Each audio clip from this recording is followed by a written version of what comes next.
Hello, this is Adam, the certified car seat technician with infant, toddler, youth, and the pump station and nursery. And we're going to show you how to remove the car seat from the base so that way you can get it out of your car. The first thing you want to do is move the handlebar to the carry position.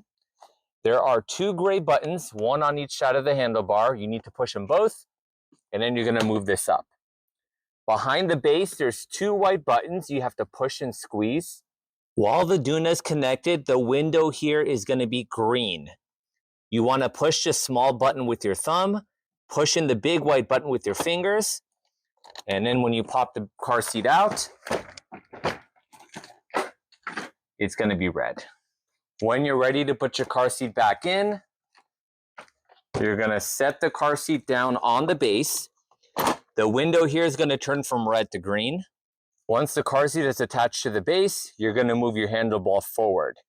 So push the same two gray buttons, one on each side of the handle. Handlebar is going to move forward. This is going to act like your anti-rebound bar and help reduce forward motion if an accident were to happen. Thanks for watching the video. Don't forget to follow, like, and subscribe to support the channel. We'll see you next time.